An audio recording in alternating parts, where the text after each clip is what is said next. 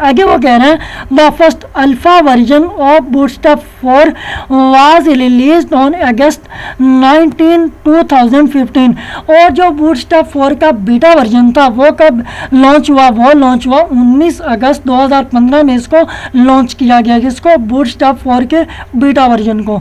आगे वो कह रहे हैं the first beta version was released on August 10 2017 वो कह रहे हैं कि जो बीटा वर्जन, जो पहला बीटा वर्जन था, फर्स्ट बीटा वर्जन वो कब रिलीज़ हुआ था, वो रिलीज़ हुआ था 10 अगस्त 2017 को। ठीक है, आगे वो कह रहा है auto suspended work on bootstrap 3 और सितंबर 6 2016 वो कह रहे हैं कि ऑटो कंपनी ने बैन कर दिया था या सस्पेंड कर दिया था किसको, बूटस्ट्रैप 3 को। कब? 6 सितंबर 2016 को ऑटो कंपनी ने बूटस्ट्रैप 3 को के वर्क को सस्पेंड कर दिया था कि इस पर काम ना किया जा सके। किस पर? बूटस्ट्रैप 3 पर। क्यों? क्योंकि अब बूटस्ट्रैप 4 जो लॉन्च हो गया था इसी वजह से। अब वो कह रहे हैं कि to free up time to work on Bootstrap 4 वो कह रहे हैं कि जो आप बूटस्ट्रैप 3 पर फ्री काम कर रहे थे वो आप बूटस्ट्रैप 4 पर भी फ्री काम कर सकते हैं, यानी कि उससे अब आप उससे थोड़ा ऊपर भी आप काम कर सकते हैं फ्री में। आगे वो कह रहा है Bootstrap 4 was finalised on January 18 2018 यानी कि बूटस्ट्रैप 4 फाइनल कब हुआ, वो यानी कि उसकी कंप्लीशन अपडेट कब हुई थी, वो हुई थी लास्ट जो अपडेट आई थी वो आई थी 18 जनवरी 2018 यानी कि 18 जनवरी 2018 में उसकी लेटेस्ट वर्जन अपडेट हुआ था। ठीक है, अब हम बात करने वाले हैं कि इसके अंदर चेंजेस क्या क्या की गई बूटस्ट्रैप 4 के अंदर। ठीक है, तो वो कह रहे हैं कि मेजर री राइट ऑफ द कोड यानी कि अगर कोड के अंदर हमारी कोई मिस्टेक हो गई है या कोई टैग के अंदर हमने कोई थोड़ी मिस्टेक कर दी है या कोई कर्ली ब्रेसेस लगाना भूल गए हैं या कोई हम सेमी कोलन लगाना भूल गए हैं या कोई इक्वल साइन लगाना भूल गए हैं या कोई टैग लगाना भूल गए हैं तो हम अपने कोड को री राइट यानी कि दोबारा से लिख सकते हैं। किसको यूज़ करते हुए? बूटस्ट्रैप 4 को यूज़ करते हुए। अब आगे क्या कह रहा है? आगे ये कह रहा है improved from styling buttons drop down menus. तो अच्छा, अब एक और चीज़ इसमें इन्हें ऐड की है कि हम इसमें स्टाइल को भी इम्प्रूव कर सकते थे, यानी कि अपना स्टाइल बेहतर बना सकते थे, अपना डिज़ाइन बेहतर बना सकते थे। उसके बाद हम बटन्स बना सकते थे। बटन्स मैंने आपको प्रीवियस लेक्चर्स के अंदर आपको एक लॉगिन फॉर्म बना के दिखाया था, उसके अंदर हमने एक बटन यूज़ किया था, वो था सबमिट बटन। वैसे ही ये बटन्स की बात कर रहे हैं। और उसके बाद हमने एक लेक्चर देखा था, उसके अंदर सिर्फ मैंने आपको बटन्स ही बनाना सिखाए थे कि बटन्स हम डिफरेंट कलर्स के अंदर क्रिएट कर सकते हैं और उसके अंदर साइजेस क्या क्या हो सकते हैं। तो ये सब क्या था? ये बटन थे। उसके बाद ड्रॉप डाउन मेन्यूज़। अब ये ड्रॉप डाउन मेन्यूज़ क्या होते हैं, ये हम अगेन ब्राउज़र में जाएंगे और उसको देखेंगे कि ड्रॉप डाउन मेन्यूज़ क्या होते हैं। तो ये मैंने आपके सामने एक वेबसाइट ओपन की थी, ड्रॉप डाउन मेन्यूज़ क्या होते हैं। फॉर एग्जाम्पल ये जो फर्स्ट टैब है ये क्या अबाउट। अब मैं जैसे इस पर अपने माउस को यानी कि अपने कर्सर को लेके जाता हूँ तो ये आपके सामने अबाउट में ये आपको मेन्यूज़ शो कर देते हैं, यानी कि इसको क्या बोलते हैं? Drop down menus. ठीक है, उसके बाद ये ऑफिस के अंदर ये क्या है? ये ड्रॉप डाउन मेन्यूज़ हैं। ठीक है, ये डायरेक्टरीज खुद एक मेन्यू है और इसके अंदर जो मेन्यूज़ ऐड किए गए यानी कि जो इसके अंडर मेन्यूज़ है उसको हम क्या बोलते हैं? Drop down menus. ठीक है, इसकी उम्मीद है आपको समझ आ गई होगी। अब हम नेक्स्ट पढ़ते हैं कि नेक्स्ट के अंदर वो क्या लिखता है? वो लिखता है हाँ, drop down menus media objects. अब मीडिया ऑब्जेक्ट्स क्या होते हैं? मीडिया ऑब्जेक्ट्स ये होते हैं कि अगर आप अपनी वेबसाइट के अंदर कोई वीडियो वाला टैग ऐड कर रहे हैं, यानी कि कोई वीडियो ऐड करना चाहते हैं या कोई इमेज ऐड करना चाहते हैं या कोई ऑडियो ऐड करना चाहते हैं अपनी वेबसाइट के अंदर, तो इनको कौन सा ऑब्जेक्ट्स बोला जाता है? इनको मीडिया ऑब्जेक्ट्स बोला जाता है। ठीक है, अब आगे क्या कह रहा है? अब आगे वो कह रहा है कि ऐड इमेज क्लासेज, यानी कि हम इसके अंदर इमेज की क्लासेज भी ऐड कर सकते हैं, यानी कि मल्टीपल इमेजेस अगर आप अपनी वेबसाइट के अंदर लगाना चाह रहे हैं तो हम बूटस्ट्रैप 4 को यूज़ करते हुए हम लगा सकते हैं। ठीक है, अब नेक्स्ट चेंज क्या आते हैं?